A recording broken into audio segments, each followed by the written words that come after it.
Okay, I hope Python is installed in your system. Now to run the Python code, we need the code editor, right? So I recommend using VS Code. You can always use any code editor of your choice. Okay, maybe you can use a Sublime Text, you can use PyCharm, you can use a Bracket, or you can use Notepad++ also. Okay, but I like VS Code. So in this video, I will show you how to install VS Code in your system. So just go to code.visualstudio.com and it will automatically show you download for Mac OS or download for Windows. Okay, so right now I am using Mac OS, so that's why it is showing me download for Mac OS. Okay, if you're using Windows, it will show download for Windows.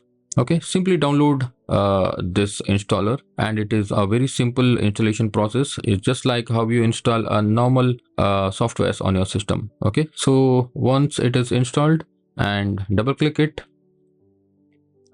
to unzip this file, and then just double click this installer and finish the installation process. Okay, it's just a very simple installation process. In my case, VS Code is already installed, so if I double click it, it will just open the VS Code in my system. Okay, so in your case, it should be installed. So that's how you install VS Code in your system. And once that is done, we can now start running Python commands. Okay,